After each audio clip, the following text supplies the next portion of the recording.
Hola hermanos, ¿cómo están? Muy buenas tardes, sean todos bienvenidos a otra lección más de nuestra Academia Bíblica de la Iglesia Alianza Cristiana Misionera de Labranza y también Boyilco, quien estamos continuamente semana a semana llevando a cabo, llevándoles a todos ustedes, a la familia, a los que están en casa y a todos los seres queridos también, y para quienes puedan quieran compartir también estos estudios que nos hacen, la verdad, reflexionar, nos hacen muy bien para nuestro espíritu, nuestra alma, y ya estamos enfocados en Marcos 6.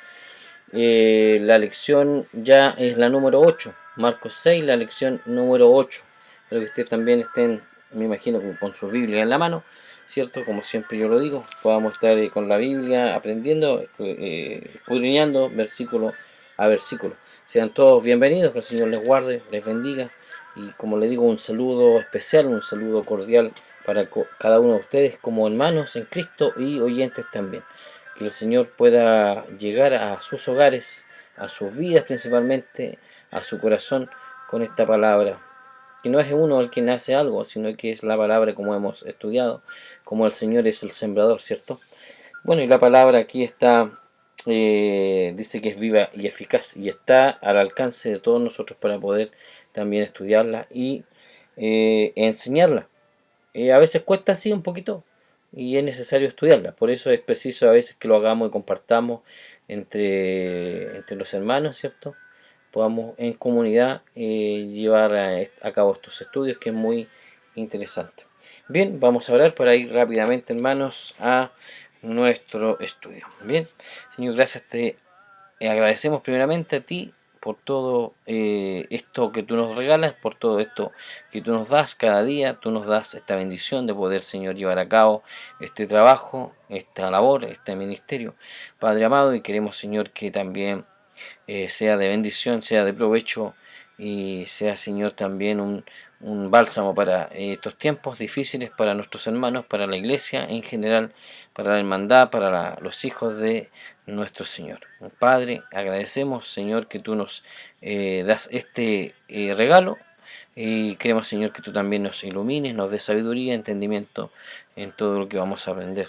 Padre, bendice las familias, los hogares, los niños, los jóvenes, los adultos, las familias pastorales, Señor, y en fin, en cada congregación, en cada lugar en donde se encuentren, en cada rincón de nuestra nación. Oramos, Señor, por nuestro país también. Señor, oramos por nuestra región de la Araucanía. Oramos, Señor, para que este virus, esta pandemia, Señor, que nos ha atacado, que no podemos, Señor, desconocer que todo esto ya está escrito, Señor, pero creemos, Señor, que tú nos traigas tranquilidad, nos traigas serenidad, nos traigas, Señor, toda la paz para también, Señor, sobrellevar estas dificultades, Señor. Padre, donde haya necesidad, seas tú cubriendo, Señor, todo, proveyendo también a las familias, Señor, donde están también ahí, quizás sufriendo alguna necesidad, Padre, tú estés ahí presente con tu mano poderosa y bondadosa. Y sabemos, Señor, que es así porque tú eres un Padre lleno de amor y de misericordia. Gracias, Padre. En el nombre de Jesús. Amén y amén. Bien, hemos dejado en el amor del Señor todas nuestras cargas, nuestras dificultades, para poder centrarnos, ¿cierto?, en la palabra, que también es lo que nos hace a nosotros darnos una fuerza, ¿cierto?, interior para nuestro espíritu, para poder también nosotros entender muchas cosas que a veces no entendíamos, ¿cierto? Cuando estábamos lejos, cuando estábamos apartados, cuando no sabíamos de la escritura, eran otros pensamientos. Sin embargo, ahora ya tenemos el conocimiento y dicen por ahí, no es que yo lo diga, pero sí muchos entendidos, que mientras más conocedores somos de la palabra, más responsables somos. Bien, vamos a leer ya el capítulo 6. Dice así, capítulo 6 de Marcos, el Evangelio de Marcos, capítulo 6, versículo del 1 en adelante, lo vamos a leer. Salió Jesús de allí y vino a su tierra, y le seguían sus discípulos. Y llegado el día de reposo comenzó a enseñar en la sinagoga, y muchos oyéndole se admiraban, y decían: ¿de dónde tiene estas cosas? ¿Y qué sabiduría es esta que les dada? ¿Y estos milagros que por sus manos son hechos? ¿No es este el carpintero hijo de María, hermano de Jacobo, de José, de Judas y de Simón? ¿No están también aquí con nosotros sus hermanas? Y se escandalizaban de él. Mas Jesús les decía, no hay profeta sin honra, sino en su propia tierra, y entre sus parientes y en su casa. Y no pudo hacer allí ningún milagro, salvo que sanó a unos pocos enfermos, poniendo sobre ellos las manos. Y estaba asombrado de la incredulidad de ellos, y recorría las aldeas de alrededor enseñando. Después llamó a los 12 y comenzó a enviarlos de dos en dos, y les dio autoridad sobre los espíritus inmundos, y les mandó que no llevasen nada para el camino, sino solamente bordón, ni alforja, ni pan, ni dinero en el cinto, sino que calzasen sandalias, y no vistiesen dos túnicas. Y les dijo, donde quiera que entréis en una casa, posad en ella hasta que salgáis de aquel lugar. Y si en algún lugar no os recibieren, ni os oyeren, salir de allí, y sacudid el polvo que está debajo de vuestros pies, para testimonio a ellos. De cierto os digo, que en el día del juicio será más tolerable el castigo para los de Sodoma y Gomorra, que para aquella ciudad. Y saliendo predicaban que los hombres se arrepintiesen y echaban fuera demonios y ungían con aceite a muchos enfermos y los sanaban. Oyó el rey Herodes la fama de Jesús, porque su nombre se había hecho notorio, y dijo, Juan el Bautista ha resucitado de los muertos y por eso actúan en él esos poderes. Otros decían es Elías, y otros decían es un profeta o alguno de los profetas. Al oír esto, Herodes dijo, este es Juan el que yo decapité, que ha resucitado de los muertos. Porque el mismo Herodes había enviado y prendido a Juan y había encadenado en la cárcel por causa de Herodías, mujer de Felipe, su hermano, pues la había tomado por mujer. Porque Juan decía a Herodes, no te es lícito tener la mujer de tu hermano, pero Herodías le acechaba y deseaba matarle y no podía. Porque Herodes temía a Juan, sabiendo que era varón justo y santo, y le guardaba a salvo, y oyéndole se quedaba muy perplejo, pero le escuchaba de buena gana. Pero venido un día oportuno en que Herodes, en la fiesta de su cumpleaños, daba una cena a sus príncipes y tribunos y a los principales de Galilea, entrando la hija de Herodías danzó y agradó a Herodes y a los que estaban en él a la mesa, y el rey dijo a la muchacha, pídeme lo que quieras y yo te lo daré. Y le juró todo lo que me pidas te daré, hasta la mitad de mi reino. Saliendo ella dijo a su madre, ¿qué pediré? Y ella le dijo, la cabeza de Juan el Bautista. Entonces ella entró prontamente al rey y pidió diciendo, quiero que ahora mismo me des en un plato la cabeza de Juan el Bautista. Y el rey se entristeció mucho, pero a causa del juramento y de los que estaban con él a la mesa, no quiso desecharla. Y enseguida el rey enviando a uno de la guardia, mandó que fuese traída la cabeza de Juan. El guarda le decapitó en la cárcel y trajo su cabeza en un plato y la dio a la muchacha, y la muchacha la dio a su madre. Cuando oyeron esto, sus discípulos vinieron y tomaron su cuerpo y lo pusieron en un sepulcro. Entonces los apóstoles se juntaron con Jesús y le contaron todo lo que habían hecho y lo que habían enseñado. Y les dijo, venid vosotros aparte a un lugar desierto y descansad un poco, porque eran muchos los que iban y venían, de manera que ni aún tenían tiempo para comer. Y se fueron solos en una barca a un lugar desierto. Pero muchos los vieron ir y les reconocieron, y muchos fueron allá a pie desde las ciudades, y llegaron antes que ellos, y se juntaron a él. Y salió Jesús y vio una gran multitud y tuvo compasión de ellos, porque eran como ovejas que no tenían pastor, y comenzó a enseñarles muchas cosas. Cuando ya era muy avanzada la hora, sus discípulos se acercaron a él, diciendo, el lugar es desierto y la hora ya muy avanzada. Despídelos para que vayan a los campos y aldeas de alrededor y compren pan, pues no tienen qué comer. Respondiendo él les dijo, dadle vosotros de comer. Ellos le dijeron, que vayamos y compremos pan para 200 denarios. Por 200 denarios y les demos de comer. Él les dijo, ¿cuántos panes tenéis? Y divídelo. Y al saberlo dijeron, 5 y 2 peces. Les mandó que hiciesen recostar a todos por grupos sobre la hierba verde, y de 50 en 50. Entonces tomó los 5 panes y los 12 peces, y levantando los ojos al cielo bendijo y partió los panes y dio a sus discípulos para que los pusiesen delante, y repartió los 12 peces entre todos. Y comieron todos y se saciaron, y recogieron de los pedazos 12 cestas llenas, y de lo que sobró de los peces. Y los que comieron eran 5.000 hombres. Enseguida hizo a sus discípulos entrar en la barca e ir delante de él a Betsaida, en la otra ribera, entre tanto que él despedía a la multitud. Y después que los hubo despedido, se fue al monte a orar, y al venir la noche la barca estaba en medio del mar, y él solo en tierra, y viéndoles remar con gran fatiga, porque el viento les era contrario, cerca de la cuarta vigilia de la noche vino a ellos andando sobre el mar y quería adelantárseles. Viéndole ellos andar sobre el mar, pensaron que era un fantasma y gritaron, porque todos le veían y se turbaron. Pero enseguida habló con ellos y les dijo, tened ánimo, yo soy, no temáis. Y subió a ellos en la barca y se calmó el viento, y ellos se asombraron en gran manera y se maravillaban, porque aún no habían entendido lo de los panes, por cuanto estaban endurecidos sus corazones. Terminada la travesía, vinieron a tierra de Genesaret, y arribaron a la orilla, y saliendo ellos de la barca, enseguida la gente les conoció, y recorriendo toda la tierra de alrededor, comenzaron a traer de todas partes enfermos en lechos a donde oían que estaba. Y donde quiera que entraba, en aldeas, ciudades o campos, ponían en las calles a los que estaban enfermos y les rogaban que les dejase tocar siquiera el borde de su manto, y todos los que le tocaban quedaban sanos. Amén. Amén. Bien. Vamos entonces a ir paso a paso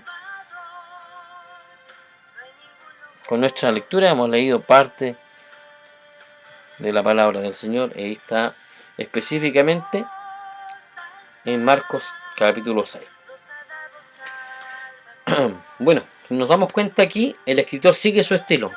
¿Cuál era el estilo usual de presentar la rapidez y dinamismo en la acción en el ministerio de Jesús? Aunque en los primeros 29 versículos se produce una cierta calma en la intensa actividad, Jesús dice que regresó a Nazaret y envió aquí a los 12 discípulos a predicar, y ellos le informaron a su regreso sobre la misión realizada. Después alimentó a 5.000 personas, caminó sobre las aguas del mar, sanó a enfermos en la región de Genesaret, y el capítulo finaliza con las actividades de Jesús alrededor del mar de Galilea. En lugares de la ribera occidental era tremendamente popular en aquellos días, que constituyeron al punto de culminar su ministerio.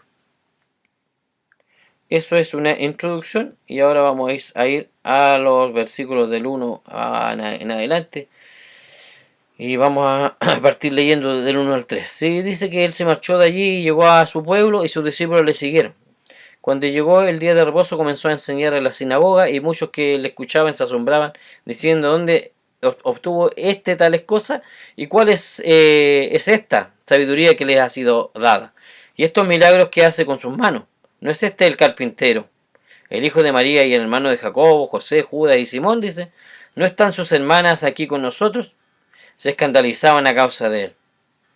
Cuando este acontecimiento es comparado con el capítulo 4 de Lucas, los críticos que dijeron que revelaba una contradicción en la Biblia, ¿ya? Y afirmaron que los dos relatos se contradecían entre sí, pero la verdad que no es así, porque disponemos del relato de 2 visitas que hizo nuestro Señor a Nazaret, ciudad en la que se crió, y se cree que realizó otras visitas, ¿ya? No solamente esta, pero están registradas solamente estas 2. Y Lucas relata la primera visita que realizó él solo, no hizo ningún milagro y se retiró repentinamente cuando trataron de matarle. Y en la segunda visita, que está registrada aquí en Marcos 6, encontramos que sus discípulos estaban con él, que sanó a algunos enfermos y que permaneció en esa zona. Entonces, estos datos eran basados tanto en la información aportada por Mateo, que está en el capítulo 13, más o menos en el 3, versículo 53 al 58 lo podemos encontrar, como en este capítulo 6 que acabamos de leer. Y en ambas ocasiones entró en la sinagoga y enseñó. Y también en ambas fue rechazado por sus propios vecinos de la ciudad, ¿ya? Y así que no existe ningún conflicto, sino más bien 2 relatos de diferentes visitas a la ciudad, a su ciudad en el fondo, que es Nazaret, donde él se crió. Y la primera vez que salió de ella, descendió a Capernaum, estableciendo allí, ¿se acuerdan?, sus centros de actividades. Pero regresó otra vez a Nazaret porque quería alcanzar con su mensaje a su pueblo. Y el Señor tenía la costumbre de acudir a la sinagoga. ¿Se acuerdan en el capítulo 1? Cuando también hizo un milagro y estaba ahí en la sinagoga. Y se maravillaban de la forma como él enseñaba. Y ahí estaban los escribas. En el versículo 22, en el capítulo 1, lo encontramos. Para que vayamos un poquito recordando. Y el Señor, como decíamos, tenía la costumbre de ir a la sinagoga en el día de reposo, donde quiera que se encontrase. Y pensamos que él sentía obviamente la necesidad de adorar a ¿quién? A su Dios, a nuestro Dios, a su Padre. Y de esta manera lo hacía. Y además, la sinagoga era el lugar más apropiado para hacer llegar su mensaje a la gente de ese tiempo. Y se enseñaba, y su enseñanza su enseñanza era con asombro a aquellos que la habían conocido. Y sus palabras, sus obras, sus prodigios, sus milagros, todo ello produjo una consternación a sus conciudadanos, lo cual suscitó sus preguntas. Y ellos realmente no creyeron que de Nazaret pudiese surgir alguien como Jesús. Por supuesto, ellos estaban contemplando a sí mismos, juzgando incluso a Nazaret desde su propio punto de vista. Pensaban que ese pueblo no había tenido una trayectoria demasiado buena y en consecuencia estimaron que no podría salir de allí alguien como el Señor Jesús. No tenían fe entonces en uno de los suyos como Jesús y tampoco tenían fe en sí mismos. Y el pasaje nos habla de los hermanos y las hermanas de Jesús. Se cree que el Judas que aquí se menciona fue el autor de la epístola justamente llamada Judas, que lleva su nombre. Y continuamos leyendo el versículo 4 al 6 cuando dice: y Jesús les dijo, no hay profeta sin honra sino en su propia tierra, ni entre sus parientes, ni en su casa. No pudo hacer allí entonces ningún milagro y solo sanó algunos pocos enfermos, sobre los cuales puso sus manos. Y estaba maravillado de la incredulidad de ellos, y recorría las aldeas de alrededor enseñando. Vemos que no salió de esta zona en esos días, sino que se quedó en las proximidades. Y como ya hemos indicado en su primera visita, había sido prácticamente expulsado de la ciudad. Y se había que dirigido ¿a dónde? Hacia Capernaum. ¿Para qué? Para centrar allí sus actividades. Y este es un pasaje bíblico muy notable, pues nos dice que no pudo realizar allí ningún milagro. ¿Por causa de qué? Por causa de la incredulidad de ellos. Entonces, hermano amado, hay que poner mucha atención en esto y consideración en esto. ¿Por qué? Pues el único límite, repito, el único límite para la omnipotencia de Dios es la incredulidad. Y la fe, repito, la fe es el único requisito para poner en acción el poder de Dios en la salvación. Entonces, en el capítulo 51 del libro de Isaías, que revela tan elocuentemente la salvación de Dios, el profeta indicó dicho capítulo con las siguientes palabras. Dice: ¿quién ha creído a nuestro mensaje? ¿A quién se ha revelado el brazo del Señor? La pregunta es aquí: ¿quién lo creerá? Porque la incredulidad interrumpe la manifestación de la omnipotencia. La incredulidad aísla y deja a las personas incomunicadas con respecto al poder de Dios. Y la actualidad produce hoy los mismos efectos catastróficos para el incrédulo. El versículo 6 dice que Jesús se sorprendió ante la incredulidad. ¿La incredulidad de quién? De aquella gente. Esto no es la única vez que le observamos maravillarse de algo. Se maravilló de esto, pero es algo negativo. En Mateo 8:10 dice que al oírlo Jesús se maravilló y dijo a los que le seguían: en verdad os digo que en Israel no ha hallado en nadie una fe tan grande. En esa ocasión él estaba hablando de la fe de un centurión romano. Se maravillaba, pero de la fe. Acá se maravillaba de la incredulidad. Y ahora sabemos que él fue recorriendo los pueblos y aldeas enseñando. Y eso fue una gran lección para todos los cristianos que propagan el mensaje del Evangelio. Porque el Señor, como el Señor de la gloria, el Hijo de Dios, nos dejó un gran ejemplo con su disposición para visitar aún los lugares más pequeños. ¿Hubiéramos ido nosotros a ciertos lugares en nuestra geografía? Nos preguntamos a veces. ¿O no preferimos a veces las grandes multitudes, las grandes ciudades, los auditorios de mayor capacidad? La verdad es que Jesús fue un modelo en estos detalles. Entonces llamó a los 12, dice el versículo 7, y comenzó a enviarlos de dos en dos. dándoles autoridad sobre los espíritus inmundos. Él estaba enviando a sus discípulos con un mensaje de arrepentimiento, que era el mismo mensaje que él había estado predicando. Les envió de dos en dos y resulta interesante, mire, que ni en Mateo ni en Lucas nos contaron este detalle, ¿cierto? En Mateo ni en Lucas nos encontramos con este detalle. Y cuando relataron este mismo hecho, les dio poder sobre los espíritus inmundos, que parece haber sido el mayor poder que ellos pudieron emplear. Continuamos leyendo el 8 y 9, dice, y les ordenó que no llevaran, ¿qué cosa? Nada para el camino, sino solo un bordón, ni pan, ni alforja, ni dinero en el cinto, sino calzado con sandalias. Y no llevéis 2 túnicas, dice, además, agrega. ¿Por qué este mandato? ¿Por qué es esto? Bueno, es que debían viajar ligeros de equipaje, puede ser. Entonces ello indicaba una urgencia, lo avanzado de la hora, en el plan divino, la importancia de su misión, de su dependencia total de Dios. Más tarde encontraremos que les ordenaría llevar estas mismas cosas porque emprenderían un viaje más largo. Mateo aclaró que en esta ocasión debían dirigirse únicamente a las ovejas perdidas del pueblo de Israel y tendrían que aceptar la hospitalidad que se les ofreciese. Y en el versículo 10 y 11 dice, les dijo, y donde quiera que entréis en una casa, quedaos allí hasta que salgáis de la población. Y en cualquier lugar que no os reciban, ni os escuchen, al salir de allí, sacudid el polvo de la planta de vuestros pies en testimonio contra ellos. El viaje entonces que iban a emprender era serio y solemne, y la luz, es decir, el conocimiento o revelación que uno recibe, crea responsabilidad.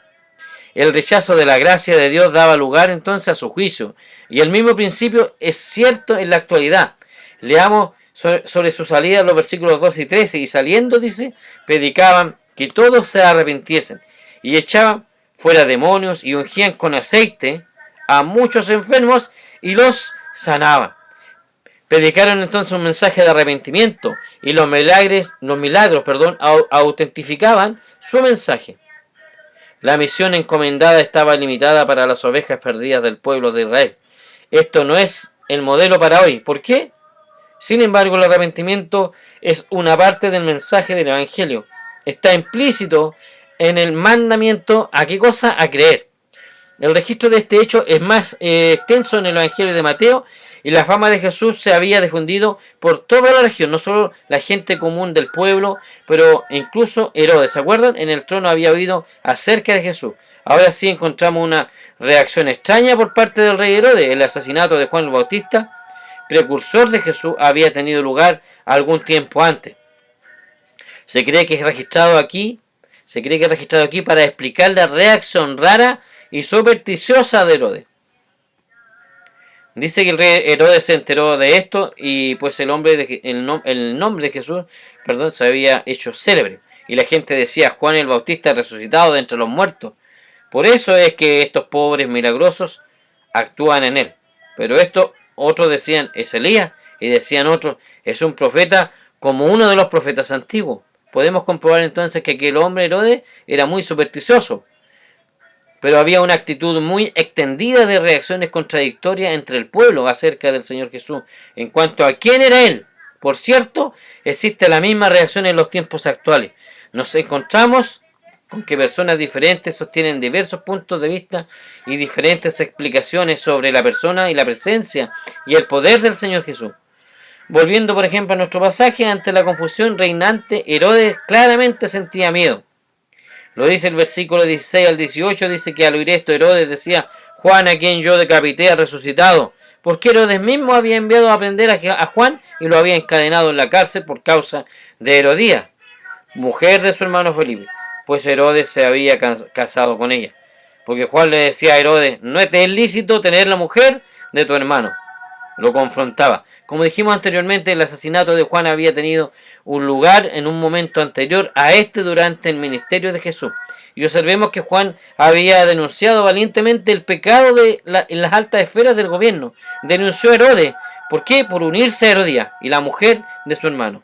Esta actitud le había enfurecido a ella, impulsándola a tramar la muerte de Juan. Y continuamos leyendo el versículo 19 y 20. Dice, y Herodías le tenía rencor y deseaba matarlo, pero no podía, porque Herodes temía a Juan, sabiendo que era un hombre justo y santo, y lo mantenía protegido. Y cuando le oía, se quedaba muy perplejo, pero le gustaba escucharlo. Aquí surge una pregunta relevante. Dice así, ¿evitó Herodías que Herodes se volviese a Dios? Porque Herodes sí tenía temor en ese sentido. Y veamos lo que sucedió en los versículos 21 y 22. Porque Juan, recuerda que se lo confrontaba siempre. Y él tenía un gran respeto porque Juan le confrontaba y se lo decía en su cara. Y aquí surge esta pregunta. Quizás Herodes creía, quizás Herodías fue alguien una piedra de tropiezo para que Herodes realmente no creyera. Dice el versículo 21 y 22. Pero llegó un día oportuno, cuando Herodes, siendo su cumpleaños, ofreció un banquete a sus nobles y comandantes y a los principales de Galilea, y cuando la hija misma de Herodías entró y danzó, agradó a Herodes y a los que se sentaban a la mesa con él. Y el rey dijo a la muchacha, pídeme lo que quieras y te lo daré. Herodías había pedido a su hija que bailase delante del rey porque sabía que era un hombre, cierto, lujurioso. Y este le dio a su hija como un cheque en blanco el que podía pedir cualquier cosa que desease. Lo dice los versículos 23 y 24, y le juró, te daré todo lo que me pida hasta la mitad de mi reino, le dice. Y ella salió y dijo a su madre, ¿qué pediré? Y ella le respondió, la cabeza de Juan el Bautista. La madre estaba preparada para esto y la brutalidad de aquella mujer superaba los límites de la mente humana normal. Y así se precipitó la tragedia. Versículos 25 y 26 dice que enseguida ella se presentó apresuradamente ante el rey con su petición diciendo, quiero que me des ahora mismo la cabeza de Juan el Bautista en una bandeja. Y aunque el rey se puso muy triste, sin embargo, a causa de su juramento y de los que se sentaban con él a la mesa, no quiso desairarla. Y aquí se reveló otra de las debilidades de Herodes. Él tuvo miedo de lo que sus amigos pudiesen pensar y decir de él, y tenía un falso sentido de los valores acerca del juramento. Versículo 27 al 29 dice que al instante el rey envió a un verdugo y le ordenó que trajera la cabeza de Juan.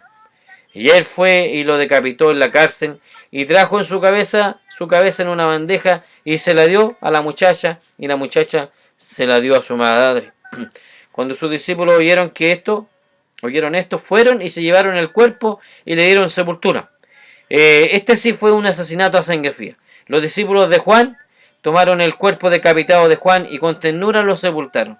El escritor Marcos dice y retoma aquí la narración del ministerio de Jesús. Cuando los apóstoles le presentaron su primer informe, observemos la falta de detalles leyendo los versículos 30 y 31. Dice que los apóstoles se reunieron con Jesús y le informaron sobre todo lo que había hecho y enseñado. Y él les dijo, venid apartados de los demás a un lugar solitario y descansad un poco.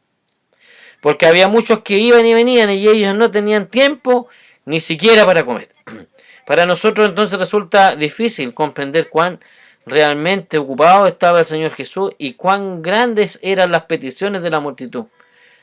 Por eso se detuvo para que ellos pudieran descansar a un lugar deshabitado. Y en un intento de descansar, de permitir que sus apóstoles también descansaran, tal como relatan los versículos 32 al 34. Dicen, se fueron en la barca a un lugar solitario, apartado. Pero la gente los vio partir y muchos los reconocieron y juntos corrieron allá a pie de toda la ciudad y llegaron antes de que ellos incluso. Y al desembarcar él vio una gran multitud y tuvo compasión de ellos porque eran como ovejas sin pastor. Y comenzó a enseñarles muchas cosas. Era útil entonces intentar encontrar un lugar donde estar solo. La multitud les siguió alrededor de la ribera del mar de Galilea hasta que se encontraron con Jesús y sus discípulos cuando estos llegaron aquí donde en su barca a la orilla. La reacción de Jesús, ¿cuál fue? Fue de una completa simpatía hacia la gente. Para él, todos los seres humanos eran como ovejas y solo él era el verdadero pastor. y solo Él es el verdadero pastor actualmente y siempre lo va a hacer. Por este motivo le alimentaría. Primero satisfizo sus necesidades espirituales, enseñándole, luego hizo frente a sus necesidades físicas, dándoles de comer. Y cuando era ya muy tarde, sus discípulos se le acercaron diciéndole: el lugar es desierto y ya es muy tarde. Despídelos para que vayan a los campos y a aldeas de alrededor y se compren algo de comer. Pero respondiendo él les dijo: dadle vosotros de comer. Y ellos le dijeron: ¿quieres que vayamos y compremos 200 denarios de pan y les demos de comer? Él les ordenó realizar una tarea imposible. Ellos tendrían que aprender, así como también nosotros, que Él siempre manda a realizar lo imposible. La razón es evidente. Él tiene la intención de llevar a cabo el trabajo. Veamos cómo dispuso las cosas leyendo los versículos 38 al 44. Él les dijo: ¿cuántos panes tenéis? Y divid. Y cuando se cercioraron le dijeron 5 y 2 peces. Y les mandó que todos se recostaran por grupos sobre la hierba verde. Y se recostaron por grupos de 100 y de 50. Entonces él tomó los 5 panes y los 2 peces. Levantando los ojos al cielo les bendijo y partió los panes y los iba dando a los discípulos para que ellos los sirvieran. También repartió los 2 peces entre todos. Todos comieron y se saciaron y recogieron 12 cestas llenas de pedazos y también de los peces. Los que comieron los panes eran 5.000 hombres.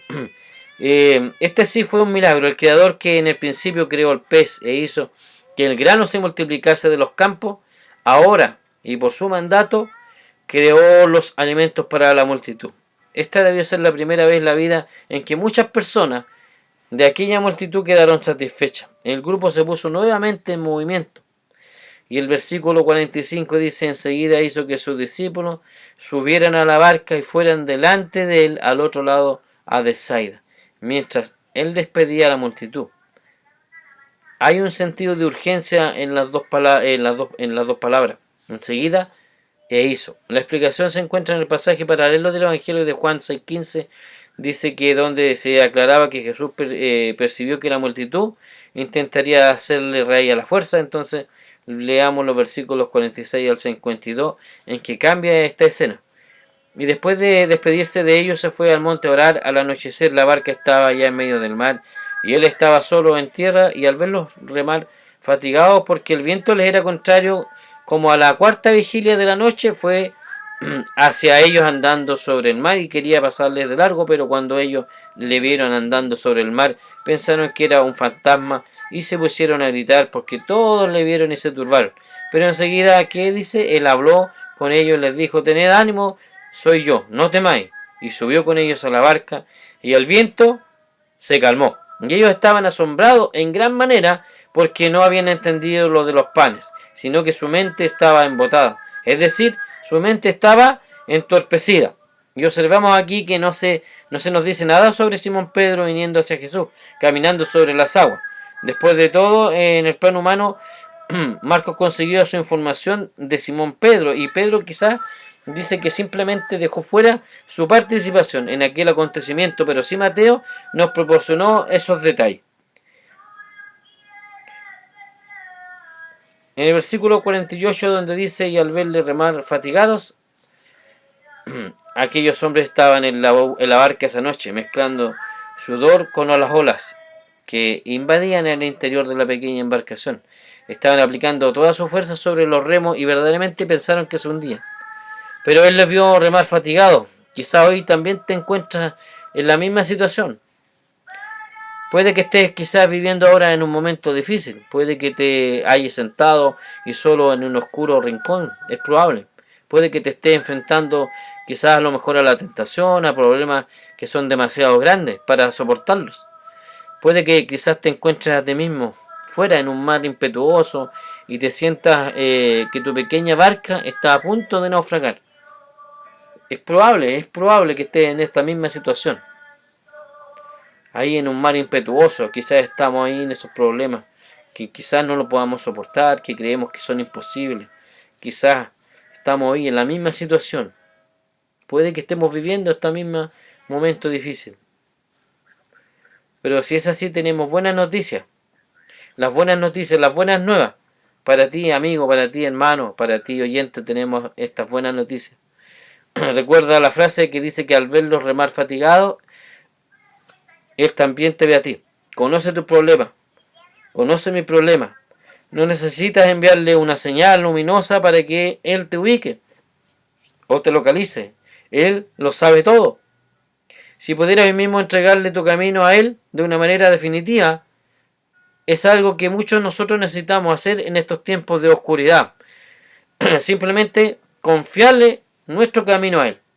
Y al verles remar fatigados, y a propósito, solo Marcos registra ese detalle. Después encontramos que Él vino hacia ellos y subió a la barca ¿para qué cosa? Para acompañarles. Y Marcos dice que que ellos estaban asombrados en gran manera. En la conclusión del capítulo vemos que Jesús se dirigió hacia la región de Genezaret, ¿cierto? Y vamos a leer el versículo 53 al 56, que dice que terminada la travesía llegaron a tierra en Genezaret y atracaron. Cuando salieron de la barca, enseguida la gente reconoció a Jesús y recorrieron apresuradamente toda aquella comarca y comenzaron a traer los enfermos en sus camillas donde oían decir que Él estaba. Y donde quiera que Él entraba, en aldeas, ciudades o campos, también dice que ponían a los enfermos en las plazas y le rogaban que les permitiera tocar siquiera el borde de su manto, y todos los que lo tocaban quedaban curados. Ni siquiera podemos nosotros formar una idea del número de enfermos que Jesús sanó. Sus milagros fueron genuinos. Por tal motivo, sus enemigos nunca pudieron negar que Él había realizado los milagros. Entonces siempre buscaron una forma de atacarle, pero jamás, hermanos, pudieron estos enemigos, que eran los escribas, los fariseos, jamás tuvieron una forma de negar que Jesucristo había hecho milagros. Nunca pudieron lograr, porque estaba tal cual como el Señor Jesús lo quiso, ¿cierto? Que se hiciera como Él lo tenía planificado. Pero lo que Jesús planeó, lo que el Padre, lo que Dios hizo, se hizo a la perfección. Bien, estos escribas y estos fariseos quisieron, ¿cierto?, buscar todas las formas de, lo habíamos dicho, todo este plan que urgieron para matar a Jesús, pero jamás pudieron callar, jamás pudieron frenar los milagros, jamás pudieron, ¿cierto?, mentir, jamás pudieron de alguna forma negar que Él había realizado estos milagros. ¿Cuántos milagros, cuántos prodigios, cuántas cosas hizo el Señor, cuántas cosas hace el Señor hoy día también? ¿Cuántos milagros ha hecho en tu vida? Cuenta, enuméralo. Cuántas cosas, cuántas bendiciones, cuántas cosas milagrosas, cuántas imposibles hace el Señor. Bien, nos vamos a despedir recordándoles que Dios conoce nuestra situación, conoce mi situación, conoce la tuya también, y puedes dirigirte directamente a Él expresándole tu sentimiento. Puedes tener la absoluta seguridad de que nunca llega tarde. Él interviene siempre en el momento oportuno. El Señor siempre interviene en el momento oportuno. Bien, vamos a las preguntas. Que el Señor bendiga esta parte de esta lección ya. Capítulo 6 de Marcos, ¿cierto? La lección, la número 8. Tengo unas preguntas, ¿te acuerdas? En algunas lecciones no las he realizado, las preguntas, pero hoy día las tengo, estas preguntas que me hizo llegar el pastor.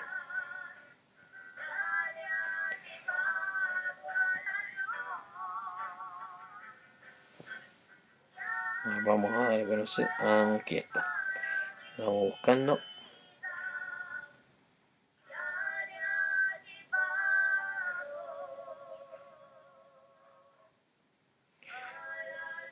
Ya, algunas preguntas para reflexionar. Son para reflexionar generalmente estas preguntas. Bien, vamos a la primera. ¿Cuáles son, dice la pregunta uno, cuáles son los prejuicios que muchas veces nos impiden recibir a las personas como son? ¿Qué tipo de descalificaciones o desprecio, a veces sutiles aunque sean, se ponen de manifiesto en nuestro ambiente y aún dentro de las iglesias? ¿Cómo estamos cumpliendo la misión del reino hoy? Buena pregunta, ¿eh? ¿Cómo estamos cumpliendo la misión del reino hoy?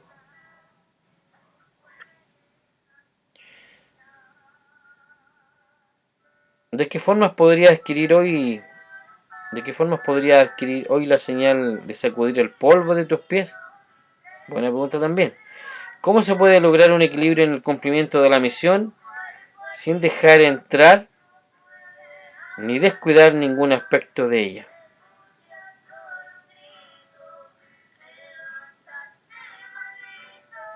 Hay que hacer diferencia entre la ética, otra pregunta, hay que hacer diferencia entre la ética de una persona común y la ética de un gobernante. ¿Por qué? ¿A qué se refiere aquí? Bueno, Herodes, por lo anterior era también la tarea, la misión de los 12. ¿Qué relación puede qué relación puede haber entre el pecado de Herodes y el pecado de cualquier hombre en esta área? ¿Es dueño el ser humano de hacer lo que desea su vida privada? ¿Es dueño el ser humano de hacer lo que desea con su vida privada? Esa era la pregunta. ¿Triunfó Herodes o triunfó Juan el Bautista? ¿Por qué? Y las últimas preguntas, ya. ¿Hasta qué punto siento compasión por la gente sin pastor? ¿Se recuerdan? Que Jesús tuvo compasión como la multitud, porque eran como ovejas sin pastor. ¿Qué nos muestra la misión de Jesús? Esta multiplicación de los panes y los peces. ¿Hasta qué punto la iglesia está haciendo una misión integral siguiendo el modelo de Jesús? Y la última pregunta, ¿son las prioridades de la iglesia las prioridades de Jesús? Excelentes preguntas, ¿eh? Para meditar, para reflexionar. Que el Señor nos bendiga, que el Señor nos ayude en todo. Bien, vamos a terminar orando, hermano. Nuestra lección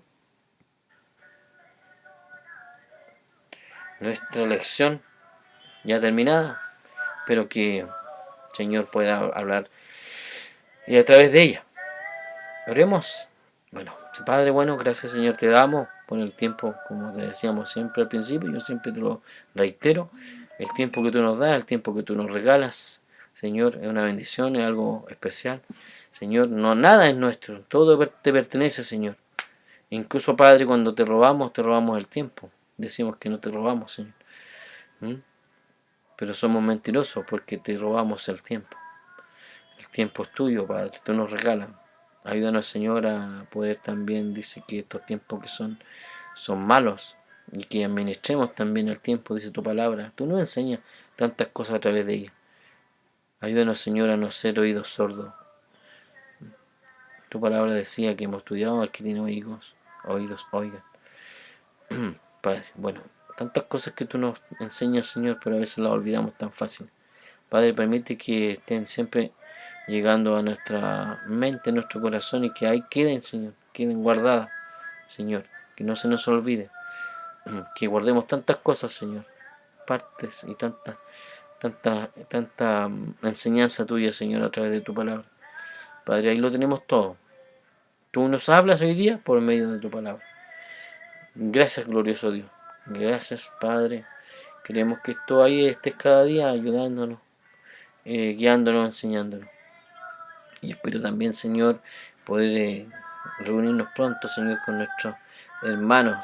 Podamos reunirnos pronto, Señor, con nuestros hermanos. Glorioso Señor, en este tiempo complicado.